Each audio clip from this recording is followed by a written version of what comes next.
Substance isolated microscopic particles से बना होता है और उसे मनमाने ढंग से सूक्ष्मतम रूप में तोड़ा नहीं जा सकता है। ये थ्योरी पिछले 1000 वर्षों से सर्वमान्य है, लेकिन ये थ्योरी फिलोसॉफिकल बेसिस पर ही था। इसके पीछे प्रयोग और निरीक्षण का सहारा नहीं था। फिलोसॉफी में इस आइसोलेटेड माइक्रोस्कोपिक पार्टिकल्स अर्थात एटम्स की प्रकृति विभिन्न संस्कृति और सभ्यताओं में अलग अलग तरह से परिभाषित की गई थी। एक एटम्स का फंडामेंटल थ्योरी वैज्ञानिकों द्वारा रसायन शास्त्र में नए आविष्कार के पश्चात पिछली कुछ शताब्दी में माय हुआ है। हिस्ट्री। एटम्स के थ्योरी का रेफरेंस प्राचीन भारत और ग्रीस में मिलता है। भारत में आजीविक, जैन और चारवाक मान्यताओं में एटम्स के थ्योरी का रेफरेंस ईसा पूर्व 6ठी शताब्दी का है। याया और वैशेषिक मान्यताओं ने इसके आगे एटम्स से जटिल वस्तुओं के निर्माण के थ्योरी को प्रस्तावित किया था।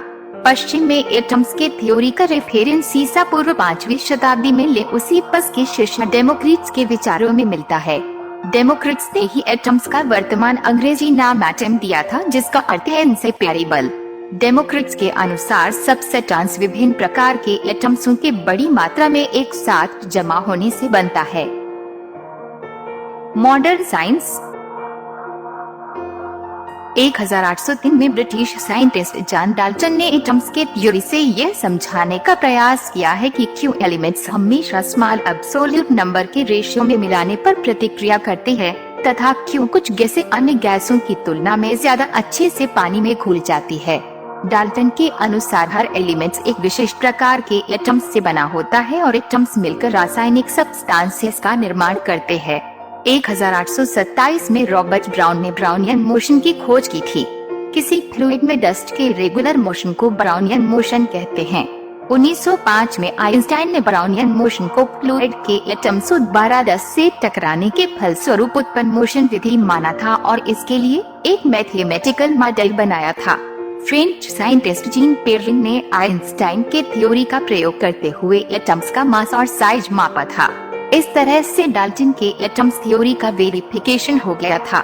इस समय तक एटम्स के इनसेपरेबल होने पर शंकाएं उत्पन्न हो चुकी थी। ट्रिनिटी महाविद्यालय कैम्ब्रिज के प्रोफेसर जे थॉमसन इलेक्ट्रॉन के अस्तित्व को प्रमाणित कर चुके थे, जो कि सबसे छोटे एटम्स से भी 1000 गुना छोटा था। थॉमसन के इस प्रयोग में उन्होंने एक धातु के तार को गर्म किया, जिससे उस तार से इलेक्ट्रॉन का उत्सर्जन प्रारंभ हो गया। इलेक्ट्रॉन पर नेगेटिव चार्ज होता है, जिससे उन्हें इलेक्ट्रिक फील्ड द्वारा फास्फोरस की परत वाले स्क्रीन की ओर अट्रैक्ट किया जा सकता है। जब ये इलेक्ट्रॉन स्क्रीन से टकराते थे, उस बिंदु पर प्रकाशीय चमक उत्पन्न करते थे। जल्दी ही यह पता चल गया कि ये इलेक्ट्रॉन एटम्स के अंदर से आ रहे थे। 1911 में अर्नेस्ट रदरफोर्ड ने प्रमाणित किया कि एटम्स में इंटरनल स्ट्रक्चर होती है। उनके अनुसार एटम्स में पॉजिटिव चार्ज वाले टाइनी सेंटर के आसपास इलेक्ट्रॉन परिक्रमा करते हैं। रदरफोर्ड ने ये खोज रेडियो एक्टिव सब्सटेंसेस द्वारा इमिटेड पॉजिटिव चार्ज युक्त अल्फा पार्टिकल्स की स्टडी के बाद की। सर्वप्रथम ये माना गया कि एटम्स इलेक्ट्रॉन और पॉजिटिव चार्ज वाले प्रोटॉन से बना होता है। 1932 में जेम्स चैडविक ने एटम्स के सेंटर में एक और पार्टिकल न्यूट्रॉन को खोज निकाला, जिस पर कोई चार्ज नहीं होता है। चैडविक को इस खोज के लिए नोबेल पुरस्कार मिला। अगले 30 वर्षों तक न्यूट्रॉन और प्रोटॉन को फंडामेंटल पार्टिकल्स माना जाता रहा, लेकिन कुछ एक्सपेरिमेंट्स ने जिसमें प्रोटॉन को अन्य प्रोटॉन या इलेक्ट्रॉन से अत्यधिक हाई स्पीड से टकराया जाता था, ये सिद्ध किया कि प्रोटॉन और न्यूट्रॉन और भी छोटे पार्टिकल्स से बने हैं। इन पार्टिकल्स को मर्रे गेलमन ने क्वार्क नाम दिया।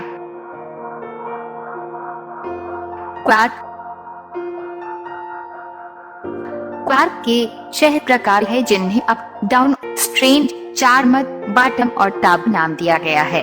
पहले 3 प्रकार की खोज 1960 में हो गई थी। चार्मर 1974 में, बॉटम 1977 में तथा टॉप 1995 में खोजा गया है। इनमें से हर प्रकार 3 रंगों के होते हैं, लाल, हरा और नीला। ध्यान दें कि ये रंग केवल नाम के लिए हैं। क्वार्क विजिबल लाइट रेज के वेवलेंथ से छोटे होते हैं, जिससे उनका कोई रंग संभव नहीं है। मॉडर्न साइंटिस्ट ग्रीक भाषा के नामों से उगे थे, इसलिए उन्होंने ये कुछ नए तरीके से नाम दे दिए हैं। एक प्रोटॉन या न्यूट्रॉन 3 अलग अलग रंग के क्वार्क से बना होता है। प्रोटॉन में 2 अप क्वार्क और 1 डाउन क्वार्क होता है। न्यूट्रॉन में 2 डाउन और 1 अप क्वार्क होता है।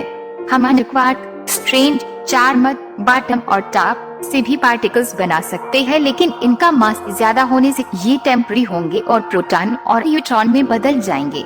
अब हम जानते हैं कि न एटम्स, न प्रोटॉन और न न्यूट्रॉन इनसे पेयरेबल है। अब ये प्रश्न है कि सबसे फंडामेंटल पार्टिकल्स कौन से हैं, जो कि हर सबसेटांस की स्ट्रक्चर की बेसिक यूनिट है। लाइट का वेवलेंथ एटम्स के साइज से काफी ज्यादा होता है। हम एटम्स के विभिन्न हिस्सों को साधारण तरीकों से नहीं देख सकते हैं। हमें इसके लिए कुछ ऐसी वस्तु प्रयोग करनी होती है जिसकी वेवलेंथ बहुत छोटी हो। क्वांटम फिजिक्स के अनुसार सभी पार्टिकल्स वेव होते हैं और जिस पार्टिकल्स की एनर्जी जितनी ज्यादा होती है उतनी वेवलेंथ छोटी होती है। पार्टिकल्स की इस एनर्जी को इलेक्ट्रॉन वोल्ट में मापा जाता है। थॉमसन के प्रयोग में इलेक्ट्रॉन को स्क्रीन की ओर अट्रैक्ट करने के लिए इलेक्ट्रिक फील्ड का प्रयोग किया गया था। 1 वोल्ट के इलेक्ट्रिक फील्ड से इलेक्ट्रॉन जितनी एनर्जी एक्सेप्ट करता है उसे 1 इलेक्ट्रॉन वोल्ट कहते हैं। 19वीं सदी में पार्टिकल्स को ज्यादा एनर्जी नहीं दी जा सकती थी। उस समय पार्टिकल्स को किसी सबसेटांस के जलने से प्राप्त कुछ इलेक्ट्रॉन वोल्ट के तुल्य एनर्जी ही प्रदान की जा सकती थी। इस रीजन हम मानते थे कि एटम सबसे छोटा पार्टिकल्स है। रदरफोर्ड के प्रयोग में अल्फा पार्टिकल्स की एनर्जी कुछ लाख इलेक्ट्रॉन वोल्ट थी और हम इलेक्ट्रॉन की खोज कर पाए थे। अब हम इलेक्ट्रिक मैग्नेटिक फील्ड से करोड़ों अरबों इलेक्ट्रॉन वोल्ट एनर्जी पार्टिकल्स को दे सकते हैं, जिसके फलस्वरूप हम जानते हैं कि 30 वर्ष पहले के फंडामेंटल पार्टिकल्स और भी छोटे पार्टिकल्स से बने हैं। तो क्या ज्यादा एनर्जी वाले पार्टिकल्स से हम और भी छोटे पार्टिकल्स की खोज कर सकते हैं? यह संभव है, लेकिन हमारे पास कुछ थ्योरेटिकल रीजन हैं जो ये बताते हैं कि हम प्रकृति के सबसे फंडामेंटल पार्टिकल्स की खोज के समीप है। फंडामेंटल पार्टिकल्स और स्पिन। कोई भी कण पार्टिकल्स और वेव की तरह डबल बिहेवियर करता है। ब्रह्मांड की हर वस्तु, लाइट और ग्रेविटी भी को पार्टिकल्स के रूप में दिखाया जा सकता है। इन पार्टिकल्स का एक गुण होता है स्पिन। स्पिन के बारे में सोचने का एक उपाय एक एक्सिस पर घूमता हुआ लट्टू है। ये थोड़ा कंट्राडिक्टरी हो सकता है क्योंकि क्वांटम फिजिक्स में वेल डिफाइंड एक्सिस नहीं होता है। किसी पार्टिकल्स का स्पिन ये बताता है कि वह पार्टिकल्स विभिन्न डायरेक्शन से देखने पर कैसा दिखता है। स्पिन 0, 0 का पार्टिकल्स एक बिंदु के जैसा है जो हर दिशा से एक जैसा ही दिखता है। स्पिन 1 का पार्टिकल्स एक तीर के जैसा है जो भिन्न दिशा से भिन्न दिखता है। वह एक पूरा चक्कर 360 डिग्री घुमाने पर ही पहले जैसा दिखेगा। स्पिन 2 का पार्टिकल्स एक दो तरफा तीर के जैसे है जो आधा चक्कर 180 डिग्री घुमाने पर पहले जैसा दिखाई देगा।